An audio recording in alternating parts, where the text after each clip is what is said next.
Hi Pisces, and welcome to I almost forgot the month there. Your teen tarot reading with me, JJ. My name is JJ for all those new viewers of mine. Nice to have you here. So you guys, it feels like forever. It really has felt like this past month has gone by, like it went by really slowly. At least for me, I don't know what it's been like for you guys, but of course I'm always wishing and hoping for the best for everyone. So, I've just been sitting here in the corner for a very long time, trying to go back to the old ways of spending as much time as I possibly can meditating before I come to each reading. Recently, I've had more of an inclination to deliver these readings in a more timely fashion. So, without having too much time go by from one sign to the next. However, I've come to find that honestly, I enjoy dedicating more time to each sign. I don't want to deliver the readings in a crammed way like I did last month just for the sake of pleasing everyone. I can't do that, unfortunately. I really can't. My readings become less accurate. I become less comfortable with the way I deliver the cards to you, and I start jumbling up energies and not that that's your problem, but I felt like it would be relevant for me to say this during the Pisces video. Why? Because that's how I caught on. That's how I caught on to the fact that I wanted to start with you, Pisces, because I felt like I was tapping into this very unknown energy, this energy of not being able to pinpoint what I'm really feeling. It's very confusing energy. Confusing energy is adopted very well by Pisces and not so well by other signs. So you are very much in your element when you are daydreaming, when you're thinking of perhaps a million things at the same time. Whereas I struggle when that happens to me. This doesn't mean that I am currently struggling right now to deliver this reading to you, but what it means is that when I woke up this morning, a bunch of things came to me. So much came to me that it was almost overwhelming. And seeing as it is the beginning of the month and I hadn't begun with any of the readings, I went into a state of slight panic, thinking to myself that I don't want to disappoint any of the viewers. So with you, well, you were the first sign that came to mind, and I felt like I was adopting this very Piscean mindset of just going with the flow, regardless of knowing what's around the corner, because that's really the feeling that I'm getting. And when I was meditating on your sign, I will shuffle as I speak because I don't want to waste too much of your time. While I was meditating on your sign, this strong message came to me, and it was being on the brink. On the brink. Those three words specifically. On the brink of what, though, is what I would like to ask you. Oh, wow, that really flew out. What is it that Pisces is on the brink of in 19? I found it even more interesting that a hanged man vibe was attached to that statement when it came to me. And again, this knowledge of not knowing, which is an oxymoron, I know, but this feeling of not knowing and yet standing still and hanging on and being on the brink was all associated to that, neatly packaged. And I looked down because, I'm just sitting here in the corner. I love this corner. And I looked down and I noticed that even the way that I'm sitting looks like the hanged man in the tarot, which I found very, very interesting. Of course, I can't show you the perspective that I see right now, and yet to me that was quite an intrigue. Never really happened. So, and perhaps that's the tone that we're expected to set this month. This feeling of being on the brink of things. waiting for things to happen, but not so impatient, not being too impatient about it, just allowing things to kind of unfold the way that they should. Again, the way that they should, okay, being something that is still not very clear to you or to anyone around you, because you may not have all the details and the information that a person would want to have in order to feel better about how they're going to move on, right? How is it that we plan our days? Some signs are a lot more focused than other signs. Some people really love to make lists. I don't think Pisces is one of those, but of course I don't want to generalize or stereotype here. A lot of us are, again, an amalgamation of signs, right? So what I mean to say is that it is this feeling that sometimes we can't have a lot of control, and we need to seek comfort in what we don't know. We need to kind of let go of our any controlling issues that we have and find solace in the fact that our days will unfold however they should unfold, and we have some degree of control in terms of the decisions that we make, but we can't always be expected to make those decisions in a timely order. So we can't expect to make a decision today that will inevitably stay as it is until tomorrow, because between today and tomorrow, 1,000,001 things can happen to us, and the plans that we've come to make may not be able to take form as a result of simple events that happen in a day, right? Even if you decide to stay home all day, then your opportunities of meeting someone that is meant to be in your life, for example, in that day becomes less of a possibility, correct? Unless a random stranger knocks on your door or rings your doorbell, how is it that you're going to meet someone new? It is the decisions that we take that truly influence, that will influence how our days unfold. And yet, at the very same time, we are not born with this innate knowledge. We do not wake up knowing that we need to walk out of the door. So we don't know that staying home is going to be detrimental or not to us. So it's very much about letting go and letting things just be, and finding refuge in that confusion. And I'm already confused. 9 minutes in, I'm already confused. Like, what is going on? This is so accurate. Yeah, the filter, I mean. Sorry. Okay, I've drawn all your cards. And all of that just came out of mouth kind of has nothing to do with the cards that have popped out.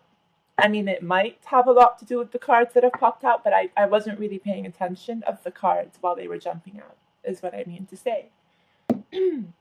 So, having a look here, we have the Four of Wands, the Eight of Cups, Five of Swords, Nine of Cups, and a whole bunch of others that we'll get to. But let's take things one step at a time here. Very interesting.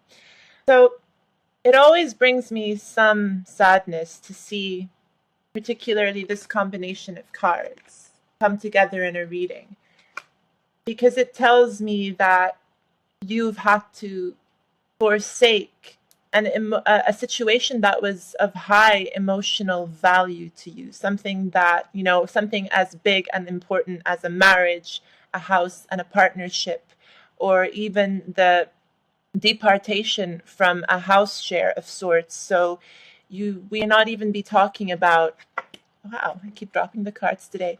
We may not even be talking about an official marriage or a romantic relationship here, but we be talking about a contract of sorts still, whereby you might be young and sharing a house with more than one person, and you've been in this house for quite a long time, and yet find yourself needing to leave for a variety of reasons, and this might have been a very difficult decision to take, but one that was still necessary nonetheless, and one that you view in the long term will make you happier, something that helps you regain control and power of your own personal situation here. So although we start on a sad note, we know that things might get a little bit tricky down the line, and you knew that this was not going to be a decision that would make a lot of people very happy, including yourself on the short term. But you know that your discomfort, perhaps, was not one that was going to last for very long, and that if you were going to have a rather negative effect, it was going to affect those around you more than it was going to affect you. In the long term, your happiness was on the line.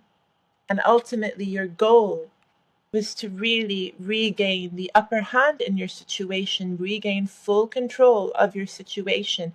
This is a card that tells me that it is necessary to put your foot down, even if it means that a few people, especially people who are used to having control, might get disappointed. In essence, what you were aiming to do is trigger this Tower card here. This has been a long time coming, and if this has not shown up yet in your life, it is yet to come.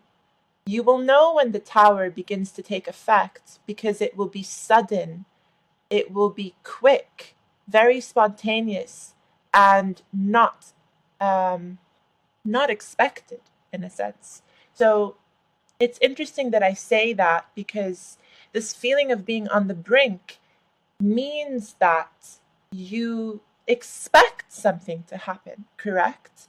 However, you do not know when it may happen. It could happen today, it can happen tomorrow, it can happen in a week, or it can happen in a month. And this factor of unknowing is what really causes us to feel very impatient.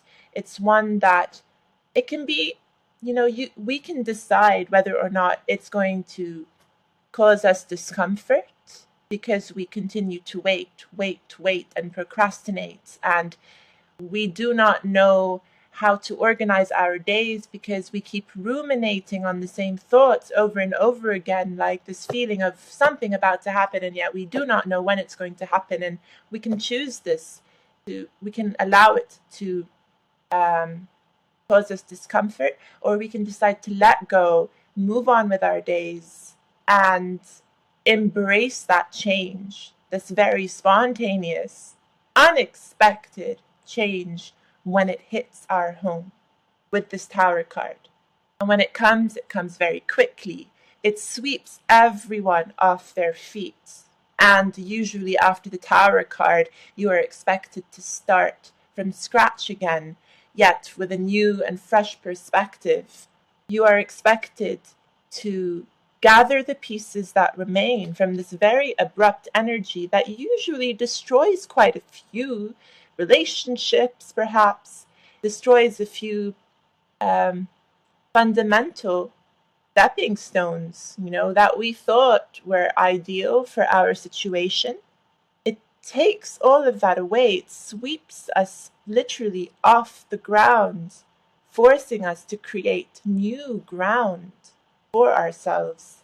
But it leaves us with bits and pieces that we can take along with us. Those bits and pieces are lessons learned, even memories, even associations that are meant to be in our future and are meant to be in a new mix, a new formula that you put together again to build yourself a better, more optimistic future.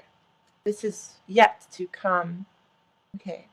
So with this letting go here, again, we are causing discomfort for those around us.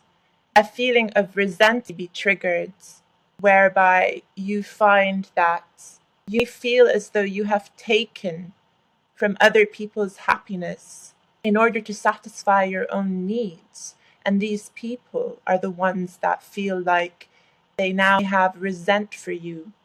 They have resent for you, and you will feel perhaps, or you have already felt, perhaps the need to give back to these people, to show them that you haven't acted out of selfishness or carelessness. No, you've acted out of your own self-best interest, which doesn't have to clash with theirs.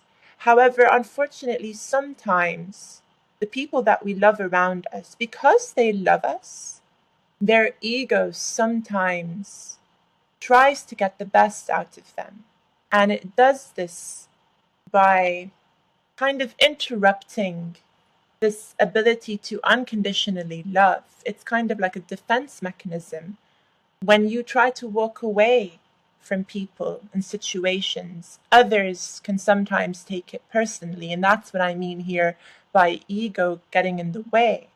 And it leaves you with this feeling that you need to give back, that you need to show them at a later stage that you didn't do this to harm anyone, that you still care, and that you're still going to be there, perhaps in a different form. Whatever this situation is, it can be quite a shock, not for you, but for others around you who are just trying to understand where this is coming from. To some degree, so are you. To some degree, you are also trying to understand how this is going to help you progress. And this not knowing how to progress, not understanding fully the premise of the decisions that you've taken, bothers you, but not as much as it would have a few years ago. Down the line, you are expected still to make a decision again, though, without having access to information that would allow you to make a more informed decision. But perhaps life experience has already shown you that you can't always wait around for the right set of data to come your way before you can say you have enough knowledge to move on. Sometimes we don't have this luxury to spend our nights thinking, analyzing. Sometimes we just have to trust in the process and hope that others around us are also going to trust in our process, which is not something that I can say for everyone, because I guess, it really depends on how old you are, how old the people around you are, how mature we all are, and how mature our coming together is. You could have a very mature person in a room and they be trying to explain something to someone a lot younger, and ergo, perhaps because they are a lot younger, they may not be as mature, perhaps. Yet this other person's wise presence balances things out pretty nicely, that even in the presence of someone much younger, the coming togetherness is appropriate. The energies that they both combine is very appropriate. There is balance there, nonetheless. The child will be able to remind the adult that it's all about what makes us happy at the end of the day. Like, I know that eating this candy might ruin lunch, but if I don't have candy, I'm not going to be happy, Mom. So just give me the candy, and it's not going to kill me. So the child reminds the adult that it's not the end of the day if they make a decision that is ultimately perhaps selfish on their part, but leads to their own happiness ultimately. And we need to take care of our needs. We need to take care of our needs, satisfy ourselves, feel like we are in control, so that we can help ourselves. And by helping ourselves, we can give back. And this might cause a delay, okay? So our process of evolution, our process of trying to start fresh and anew might be very, very abrupt for the people who love us, care about us. It causes hindrances and interruptions in our relationships, certain tensions. But this is needed because you come out of it stronger. Come out of it stronger and really ultimately feeling more capable of giving back. So this is kind of like the central issue here, the theme that the entire reading revolves around. And all of these events happening around this central issue happen to be rather abrupt, which is why we need this Four of Swords here to help us through this stage of self-reflection and introspection.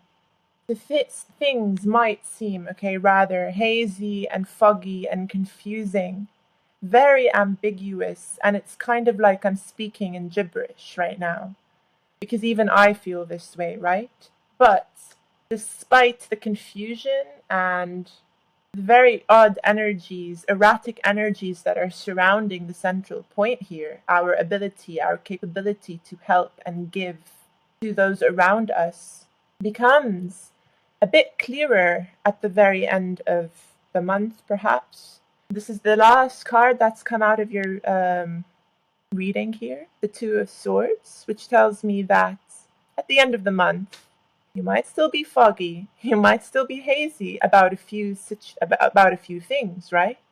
But you will be confronted, nonetheless, with the necessity to make a decision, or make a decision on behalf of someone else as well. So this decision will not just involve you, yourself, but it will involve another person here.